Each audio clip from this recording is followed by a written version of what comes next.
All right, sports update. We back. Yes, Back, sir. baby, we back.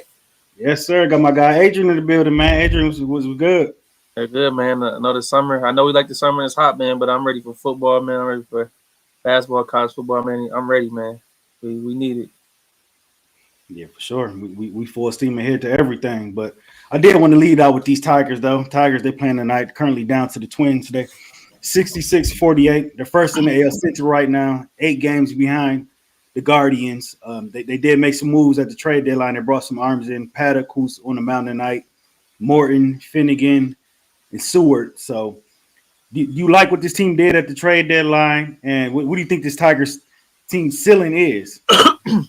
Well, I want to say it is good that this team, after last season, they got up to the end of the season on that hot start and they lost. But coming to the season, I think they got off to such a hot start, and a lot of these guys played above what we thought they played. Baez, Cole Keith, Riley Green's probably been the most consistent, so I'll give him that. Torque's been solid.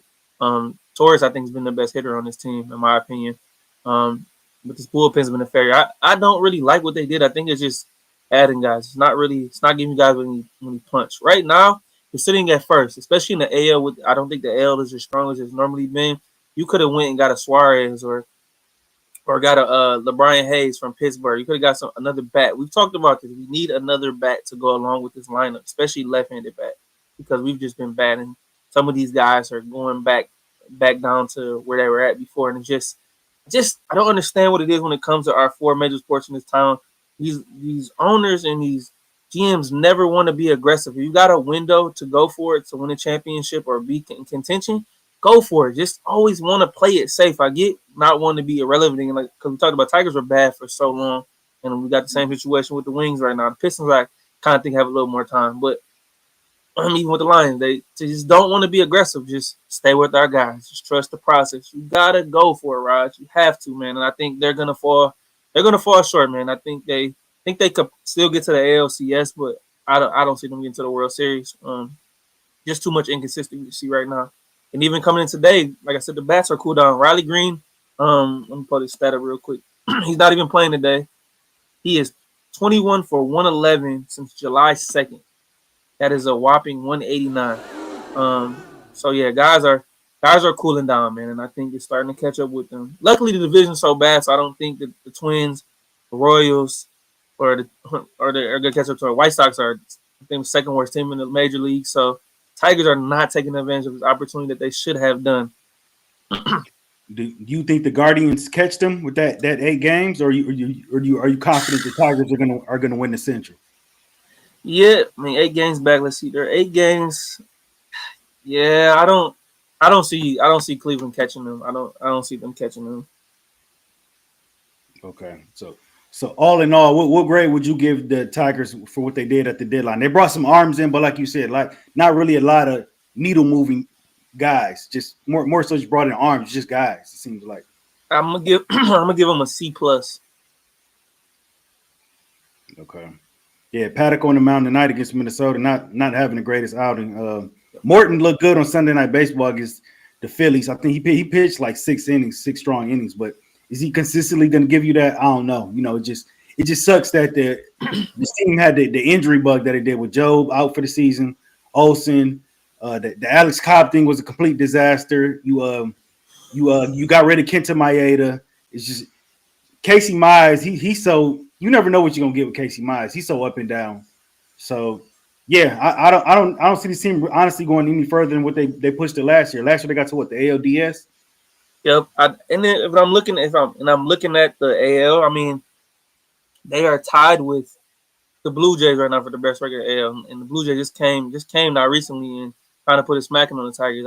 I don't think the Tigers can beat Toronto because they're playing well. I actually thought like early in the season they struggled, but they've got back on track. Think they can't beat them.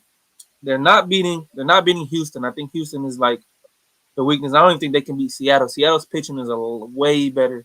See, they came into town right before the All-Star break and kind of dominated the Tigers. And that's kind of where the season where you kind of start to see little cracks in the fall a little bit. And now it's just continued over after the All-Star break. So I just don't think, and then like you said, the Cobb thing, they say he may come back next month. I'm not buying that. I'm not buying that. Yeah, at this point, I've been hearing he's supposed to come back a month later. I've been hearing since the beginning of the season. Like he's an older pitcher. I just don't. At this point, you got to get a game shape at some point. You mean tell me he's going to come back for the playoffs and you're just going to throw him out there? Like, Yeah, it's not. I don't see it. I don't see it. But they're not taking advantage of the opportunity that they had clearly, and clearly they had an opportunity to really elevate themselves. Because even if they make the World Series, are they beating the Dodgers? No chance. no, not at all. So yeah, Tigers got 40. It's 47 games left in this season. So we'll see. We'll see how everything unfolds for them. All right. So yeah, definitely want to get some football in here. So we did get some breaking news about an hour ago. The Browns did announce that Shador Sanders is going to be starting the preseason game this Friday against the Carolina Panthers. So what are you expecting to see from Shador Sanders in this preseason game? I hope he can throw him out there, keep him out there for at least the first half. I know he hasn't talked about and he hasn't got a lot of the first team reps. Dylan Gabriel's got a lot. They got Joe Flacco, Kenny Pickett, but I know he's been dealing with a hamstring injury. As we all know, Deshaun Watson retore his Achilles back in January, I believe it was, after he tore it initially. So it's just a quarterback mess in Cleveland. There was some rumors I was reading that Dylan Gabriel has not looked great and he shouldn't have been picked as early as he has. So I think Shador has a legit chance. He may not be the quarterback to start the season, but I do believe he eventually at some point will take over those reins as starting quarterback. Who do you expect the Cleveland Browns starting quarterback to be week one? I'm gonna go Joe Flacco. I'm gonna rock with Joe Flacco just because of the veteran person that he commends, and he's gonna settle these guys down. I think Shador could learn a lot from him. Joe, like we say, he knows how to come in 3, 4, 5 game spurts and play well. He did. Last time he played for Cleveland, he led them to the playoffs. Yeah. So he'll be solid for them. But I think Shador takes over. As you know, I'm not a Kenny Pickett guy. He was once a former Pittsburgh Steelers quarterback. It's pretty average, mediocre. Like I said, I don't believe in Dylan Gabriel, so I think Shador will have a path. If I had to say right now, I say he's starting by like week 10, week 11. Give him 4 or 5 games to end the season because I don't think Cleveland's going to be anywhere near the playoffs this season.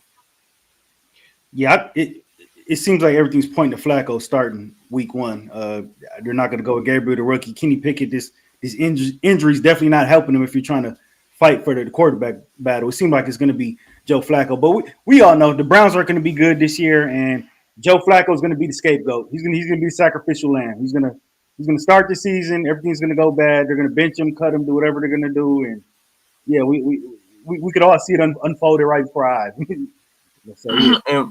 I think Flacco's going to be the week one starter for sure. And real quick, I mean, Cleveland always has a kind of mess on their hands right now. They drafted Quinshon Judkins out of Ohio State, who had a monster finish to the year. He remains unsigned right now as we know he's dealing with that legal situation with the domestic assault thing. So it just continues to be a cloud over Cleveland head with anything. So he's the only unsigned guy out of this class. So. Right. Now I will say they did draft 2 running backs. They took Dylan Sampson from Tennessee, who. Dylan Sampson was a dog last year at Tennessee, so yeah, he was. So it might be an opportunity there for him. We'll see if he can take off. All right, so the Lions, they're coming off their loss to the Chargers in the Hall of Fame game. They play the Falcons this Friday in Atlanta. What do you think the Lions need to do in this second preseason game? I think they need to lock in more. I know people were kind of concerned. I didn't take much concern into it, especially it being a Hall of Fame game. They've been practicing for a couple weeks. They played the third string guys.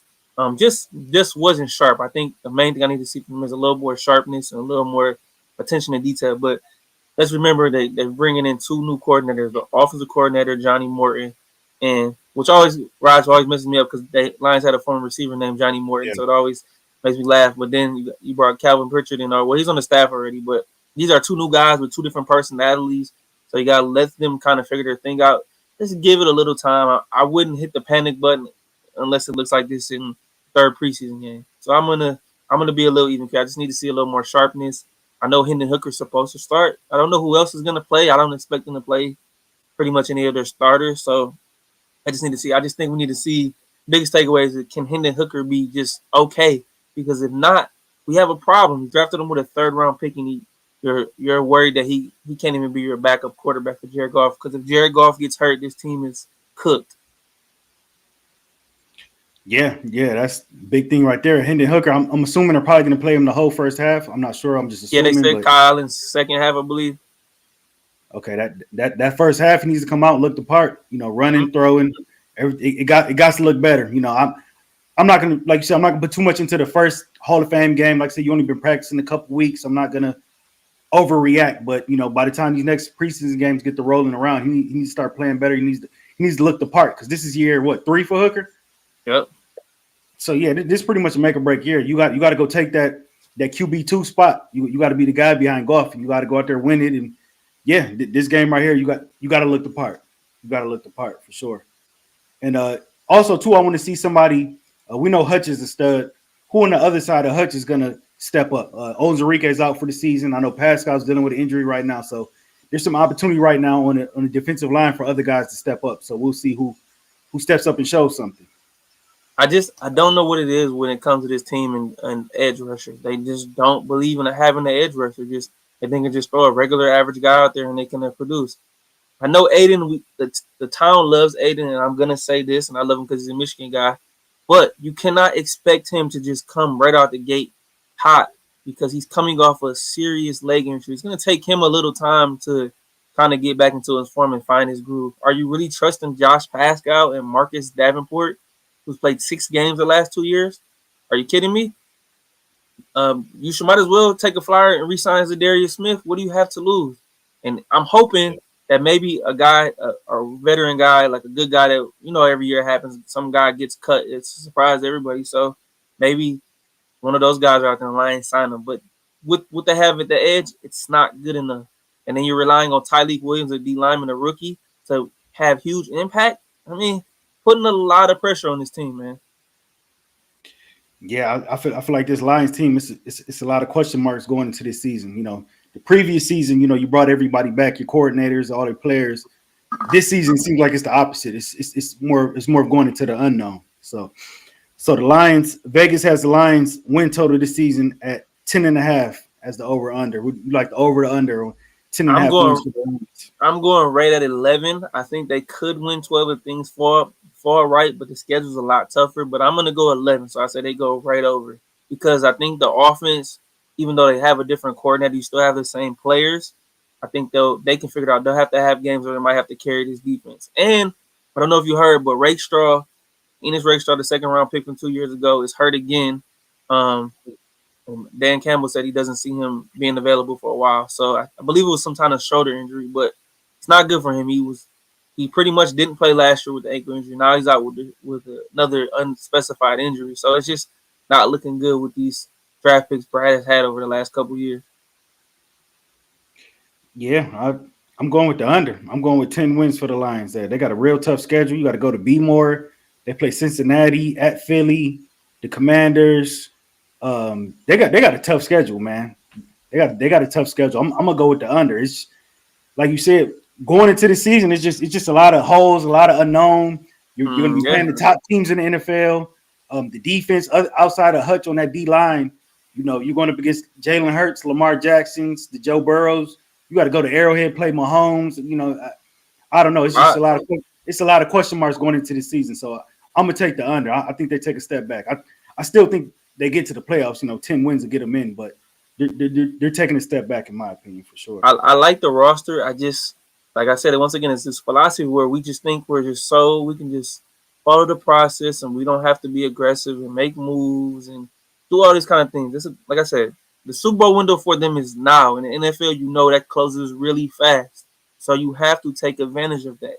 Be aggressive. Stop worrying about next season. If you have a chance to go win a Super Bowl and get a really good player for the season, and you can worry about kicking the can down the road for another contract, whatever you got to do. But if the Super Bowl window is there, take advantage of it. You should be wanting to be about winning championships, not just let Brad cook. Cool, let Brad cook, but also make some moves that are gonna tell you that let the people know that you're trying to win a championship. I think a lot of these Lion fans are so scared of going back to where they were before.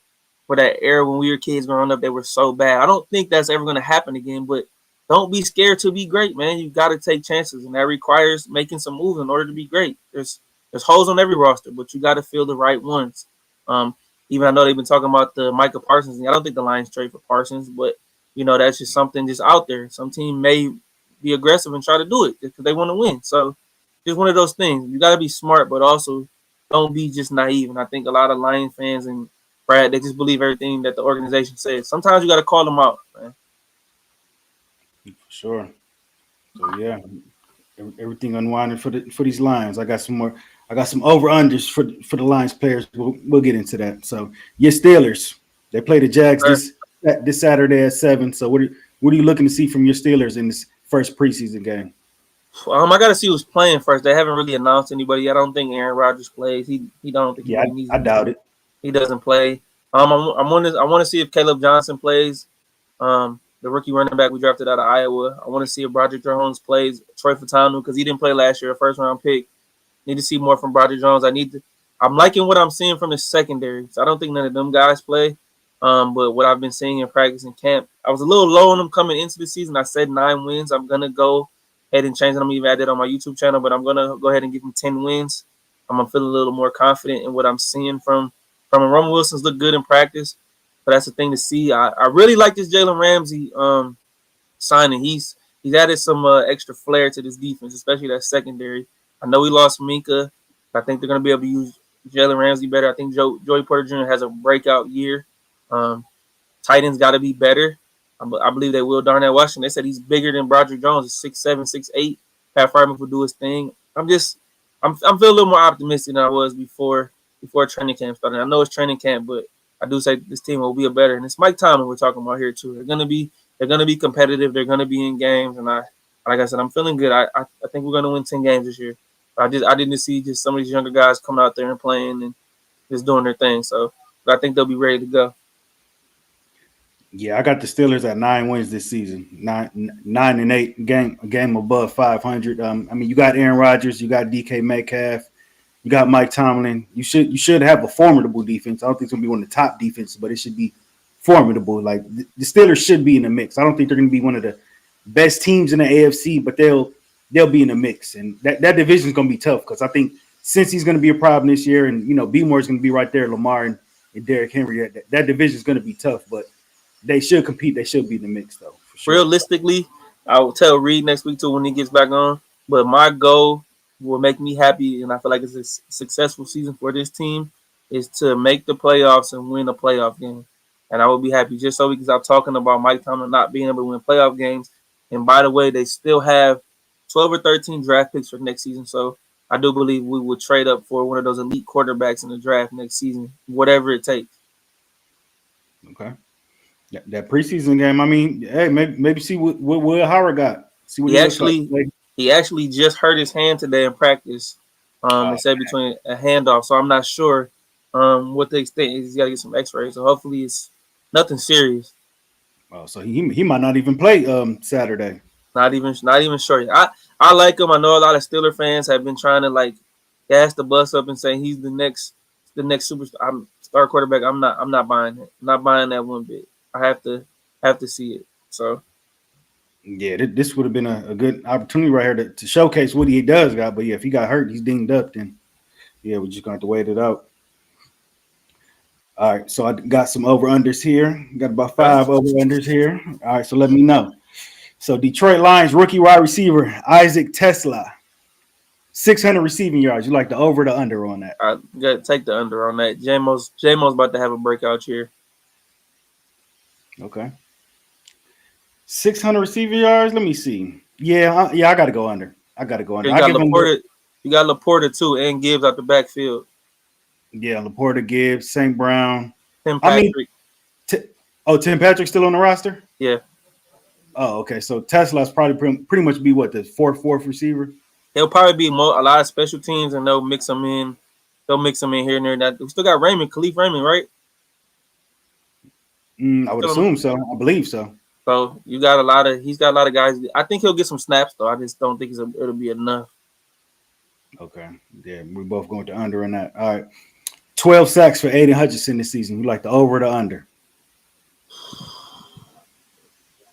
I'm gonna go out on a limb and say 12 just because I think he's that great of a talent. It just kind of worries me just because I just don't know if it's gonna be a mental thing for him coming back from that leg injury. But I'm gonna take the Flyers and say he goes over 12. Go up and taking the over. Yeah, you know what? I'm gonna give him the over. Skip it. I'm gonna go ahead and give it to him too. Sure. Give him that over. I mean, he's gonna be anxious to be back. He's gonna have a high motor. You know, he sat out, missed all that time. You know, I know he wanted to play last year. He was debating on playing in that playoff game stuff I would, last year. yeah, I would have But known. Even if they made a Super Bowl, it would have been enough for me. yeah, so he's gonna be hungry. You know, he might get a lot of double teams this year because I don't know how much pressure is gonna be coming from the other side of the D Yeah. line.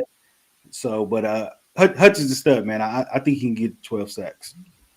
All right, so you just spoke on J-Mo. He did reach 1,000 yards last year, so another 1,000 yards for J-Mo this year. You like the over the under? Another 1,000 for Jimbo. He's going over. He's actually, I think they don't have him going for 1,000 this year, which is crazy to me. Last time I checked on DraftKings last week, What was his over and under at?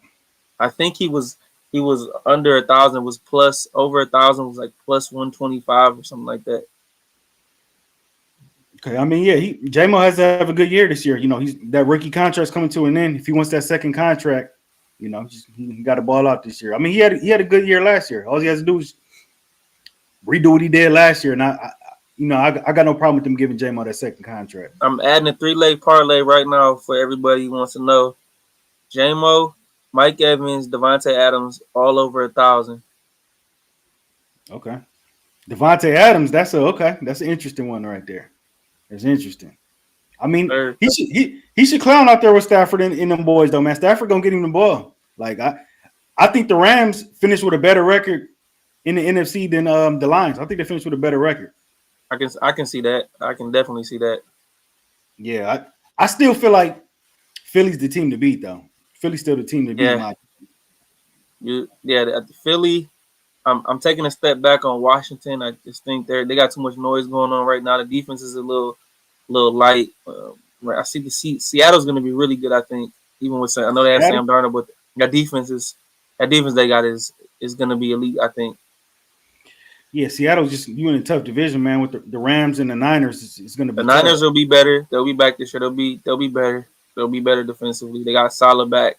So the NFC, don't sleep on the Packers. I'm telling you, Jordan Love is going to be healthy.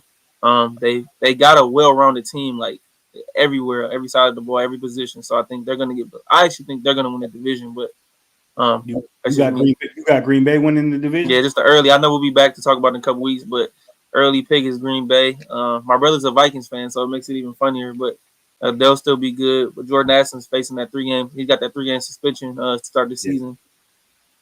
Yeah, that doesn't help Minnesota at all. McCarthy needs his weapons out there. Huh? Did they say exactly what that was about? He had I think he got pulled over for like a DUI like last year or something in LA or something. So he finally went to court for it. So it's just the league's policy. So he'll be out 3 games. I thought he was going to get 6 games, but he got lucky and only got 3. Okay, so I can see Minnesota getting off to a slow start. So the last team in the division, we didn't talk about the Bears. What do you expecting to see from the Bears? I think they'll be better. I think a lot of this noise that's coming with Ben Johnson and Caleb Williams is just like a lot of nonsense. We know what kind of guy Ben Johnson is. He's really intense. He coaches you hard. He did with Jared Goff. Caleb Williams said he wanted to be coached hard. So this is what it entails. You got to go through these rough patches, man, in order to get better. They've surrounded Caleb Williams with weapons after weapons after weapons. They even drafted our boy Colston Loveland out of Michigan. They got Cole Kmet, Adunze, DJ Moore. They got a good backfield. They drafted Luther Burden in the 2nd round. They have weapons. So if Caleb Williams, can't be productive or show some type of promise, then it's not Ben Johnson. It's Caleb Williams. But I'm in the camp with saying he's going to be fine. It's just so much noise going around in Chicago. The defense will be solid. I think he'll be fine, man. I think the Bears will be fine. I think the Bears are going to be 8-9. That's my guess. First off. I mean, hey, that's more wins than last year. That's a step in the right direction. So my last over under here. So Giants quarterback Jackson Dart, 4.5 starts. You like the over the under on that? 4.5 starts. Jackson Dart. I'm gonna go under. Okay. I'm gonna go with the over on that one. I don't think they're gonna be good, and if they're not good, you got a 1st-round quarterback in there. I don't see them just keeping Russell Wilson in there for some extensive stay. If he's not looking the part, they're not winning games. It's New York. They're gonna get rowdy. Dayball's pretty much on a hot seat. he's gonna have to do something. I'm gonna take the over on it. I think Dart will probably come in about week 11, week 12. I mean, look at it. Now we're gonna come back to this for you and the people by about week 8-9. We'll have an idea of where the Giants season is going. So first, yeah, they got a tough schedule to start. Their first 6 games at the Commanders, at the Cowboys, versus the Chiefs, versus the Chargers, at the Saints, and versus the Eagles. Oh yeah, they That's might only rough. have one win. Yeah, Yeah. that's a rough schedule. What do you know what Oh, their so over yeah. under is for? Let me So check. with that schedule coming out, I'm hammered the over on Jackson Dart. Then. Let's see what the Giants over under is, and this is according to DraftKings. Real quick, see what the over under is. I'm gonna guess it's probably like 3.5. I'm just before I even pull it up. Let's see. They are. They got Russ, Jackson Dart, and Jameis Winston in their quarterback room. What's the Giants? They are.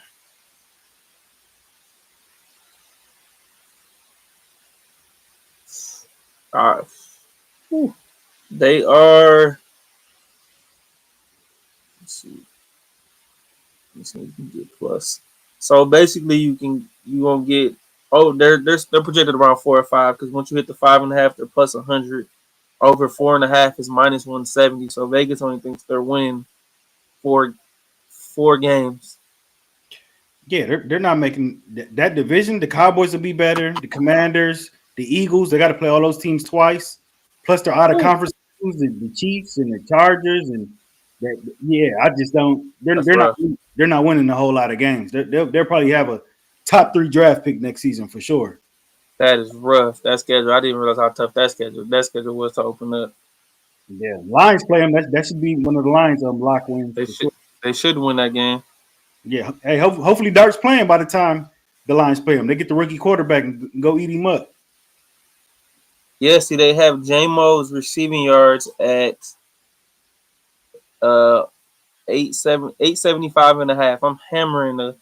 I'm hammering the over on that. They and Okay. they have them at over 5.5 touchdowns. I'm Five and a hammering half. that. Okay, yeah, I'm expecting a big year from JMO. As long as he doesn't have any injuries or nothing like that, if he's out there all 17 games, I like his overs on everything for sure.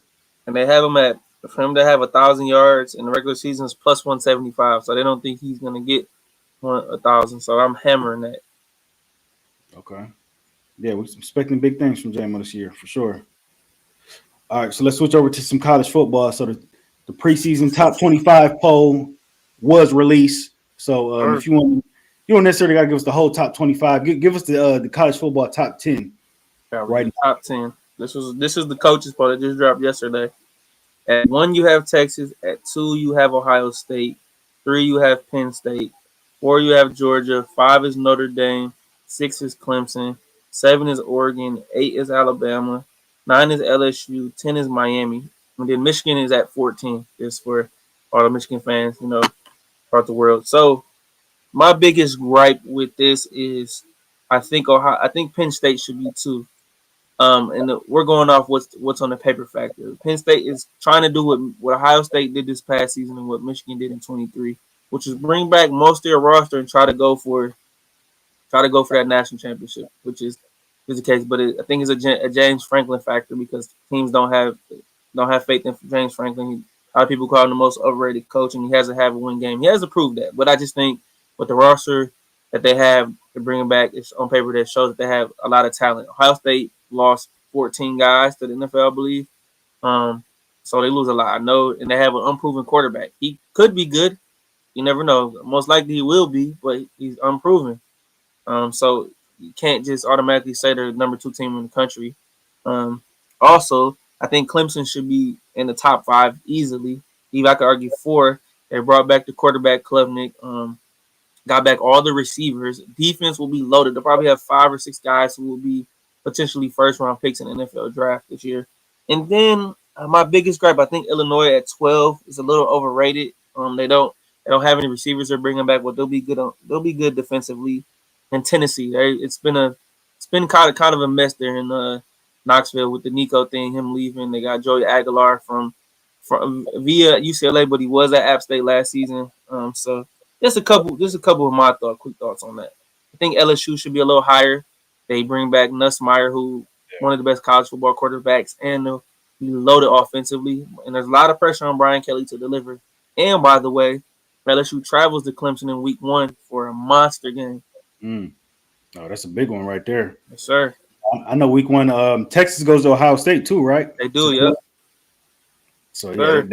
they starting us off. We getting it popping with some good games off the rip. Need it.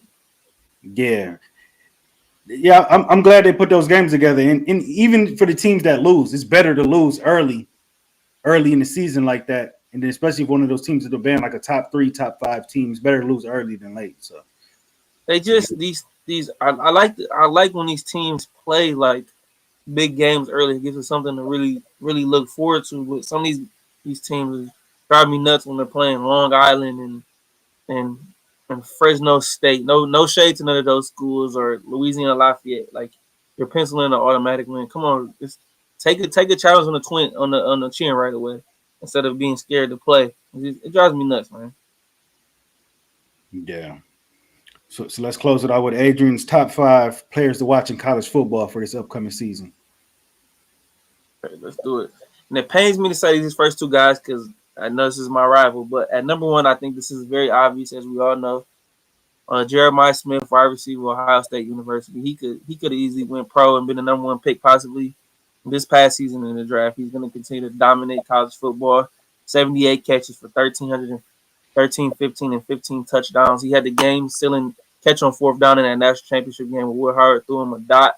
A rare specimen of a talent, just elite special. He has a chance to be one of the best college football players of all time. He has a chance to be in the Heisman contention, which I actually like because we always talk about this, Rod. We hate just automatically just always giving it to a quarterback. So if any guy can do offensively, on offense side of the ball, it can be Jeremiah Smith. So Who's Ohio State starting quarterback? it's either gonna be Lincoln Kineholtz or Julian Sand. Okay.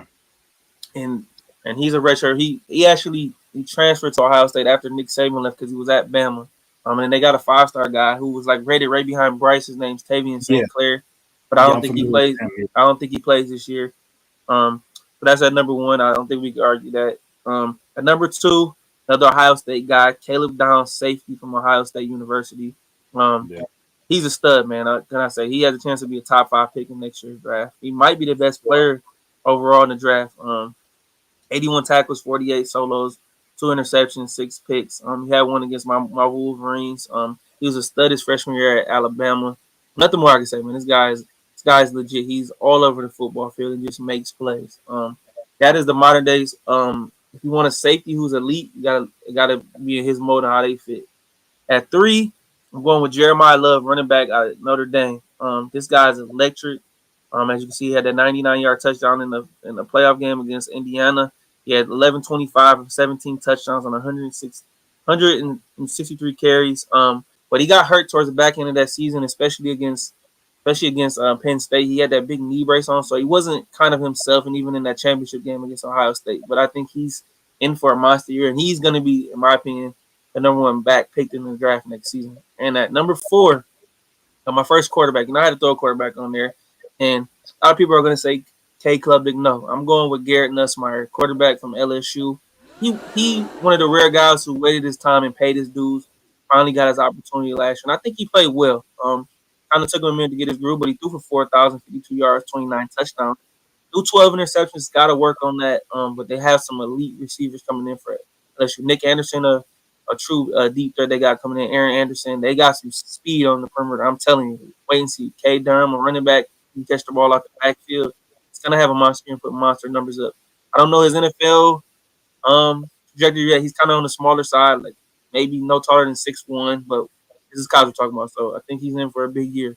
At number 5, got TJ Parker, edge, Clemson. I just talked about it earlier. Clemson's gonna have 5 or 6 guys defensive side of the ball get drafted this year. He's a little undersized, but he had 57 tackles, 34 solos. He had 11 sacks and 6 forced fumbles, just wreaking havoc on the Everybody can say what they want. They play in the ACC, but I'm telling you, Clemson is loaded up for this year. I gotta give Dabo credit. We know we kind of knocked on him a little bit, but he actually hit the transfer portal a little bit this offseason.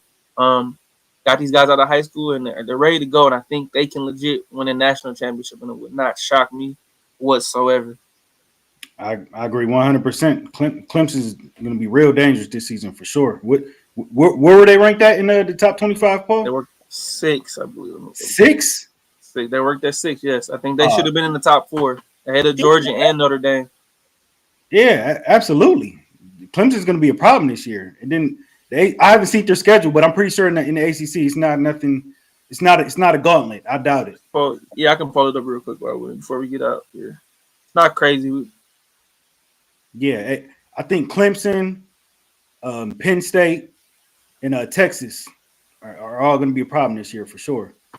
Yeah, their first. I can go through the schedule real quick. This is the toughest game of their season by far. They host LSU week 1. That's the Saturday night game, but it will be in Death Valley, and you know how that place gets. So It's going to be a lot of pressure on Brian Kelly and company.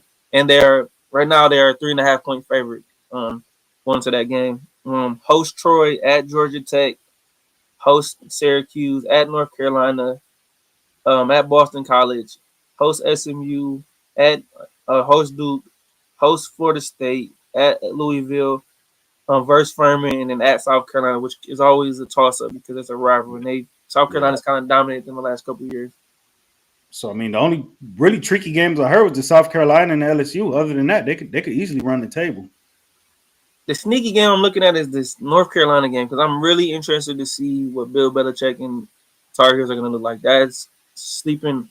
I just don't know with that team right now, but that game could be kind of interesting. And that's week 5, I believe. Yeah, it's week 5. So that game could be kind of interesting. So we'll see. Yeah, we'll see. It's going to be an exciting season, man. I'm definitely ready for it. For sure. All right, cool. Well, yeah, there it is, man. Adrian, anything else you want to add before we get up out of here? I want to announce this. I just seen it on ESPN. ESPN to acquire NFL Network. NFL Red Zone, part of new agreement between league. I'll have more on it next week, but it's just broke. So anybody who has Red Zone and watches Scott Hansen, I think he's coming over to ESPN. I don't know how it's going to work yet, but I just seen it. So that could be something that we got to keep an eye on. We always watching 4 or 5 games at a time anyway. So yeah, for sure. All right, cool. Well, yeah, there it is. Good show. We ran through the topics and sports update. Make sure y'all subscribe to the channel. Make sure y'all like the video. And yeah, we got the ball back rolling. Y'all gonna see us again next week. Sir. So yeah, we're about to this thing, man. Peace, everybody. Peace.